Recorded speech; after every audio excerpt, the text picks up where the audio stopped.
তারা হয়তো এই হাদিস জানে না, আল্লাহ পাক ওদের কানের মধ্যে আমার এই হাদিসটা যেন পৌঁছে দেন, আমিন। নবী সাল্লাল্লাহু আলাইহি ওয়াসাল্লাম বলেছেন, আমি মেরাজের রাতে যখন গিয়েছি তখন এক শ্রেণীর মানুষকে দেখেছি, ওদেরকে শাস্তি দেয়া হচ্ছে। কি শাস্তি?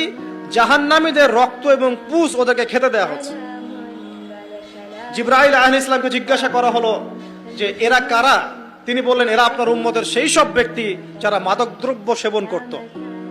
আল্লাহ রাব্বুল আলামিন তার হাবিবের মাধ্যমে জানিয়েছেন, যখন কোনো মুসলিম মাদক সেবন করে বা কোনো ব্যক্তি মাদক সেবন করে তখন 40 দিন তার নামাজ কবুল হয় না।